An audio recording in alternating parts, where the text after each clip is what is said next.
But examples of resonance crop up all over the place, and questions do like to kind of pick on interesting things which have happened or well-known cases and so on, where resonance occurred naturally or man-made.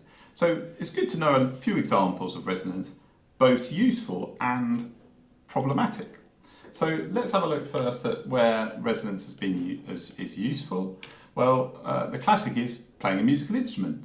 If you think of a classical sort of guitar, a Spanish guitar, or a violin, in the shape of the wooden box, well, the reason for that shape is that when you vibrate the string, when you pluck a string, it vibrates and forces a vibration of the sound box of the box, and one part of that box will match its natural frequency, because that's why it's a curvy shape. So there'll be one place in the box where its natural frequency of the box, of the case, of the wood, naturally matches the string vibration for any particular note, and so it'll amplify the sound.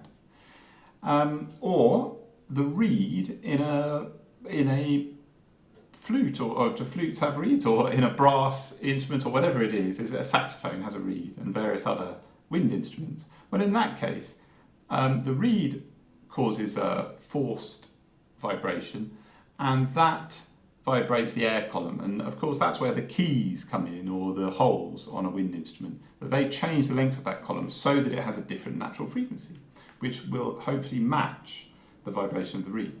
So highly complex, but people have kind of built those in ways that they make a beautiful sound.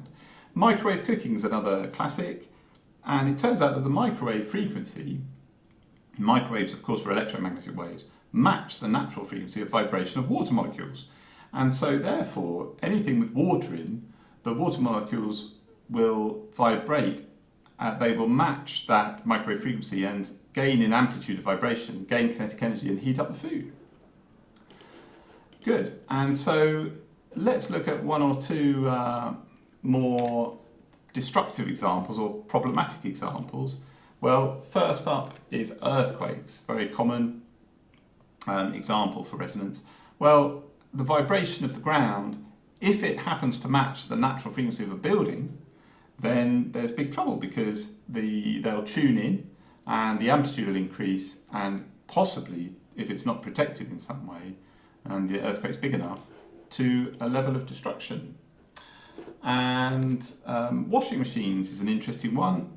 You may have experienced an old washing machine, or even a modern washing machine, kind of juddering. I think I've even seen one move across the floor. But sometimes the rotation of the drum at a certain frequency, especially if it has an uneven load, is going to apply a repetitive force to the machine. And if the whole machine, or one of the panels or parts, just matches that with its own natural frequency, then that will increase in amplitude and judder, or make a loud noise, or even cause damage. And bridges are very famous for being problematic with resonance, and questions have kind of gone for that a little bit in recent years. Well, people walking over a bridge can tune into the natural frequency of a bridge, and the problem there is that as soon as the bridge starts to oscillate, then people naturally tune into that oscillation. It gets worse and worse, and armies in days gone by have to break step when they go across the bridge to avoid, so they're all walking a different way to avoid marching in time and tuning in, and people have died.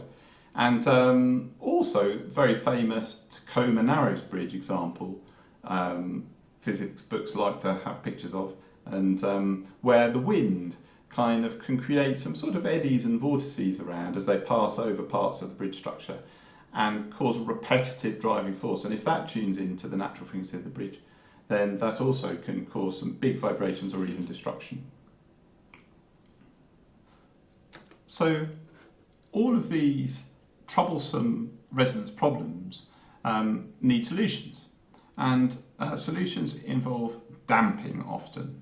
Either the structure or building has to avoid any frequencies which might force it, and therefore not just that resonance is not possible, or there need to be dampers. And the principle of a damper is, as we know, is removing energy from the system. So one really important example, which is specifically mentioned in the spec, is the use of ductile materials in building design. And in a building, well, one good way to avoid complete destruction is to have some kind of cross braces in place at various points in the building made from steel.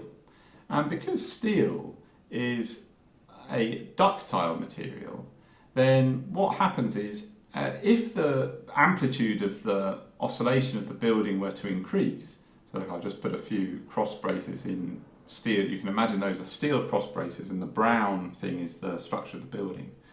Well, if the building were to start swaying backwards and forwards, well, it wouldn't be able to build up that much in amplitude, because it would just plastically stretch these steel braces.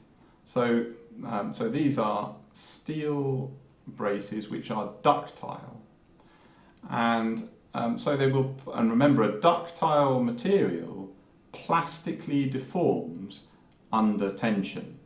So the plastic deformation will mean that it absorbs energy. So instead of the amplitude of the oscillation building up, then the energy is taken away by stretching these braces. Now, obviously after an earthquake, I imagine the braces need to be repaired or replaced, but that's much better than the whole building, and of course it's hopefully saved the lives of the people inside.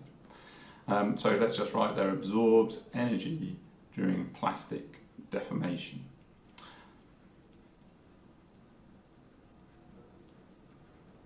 That's just one solution, steel braces.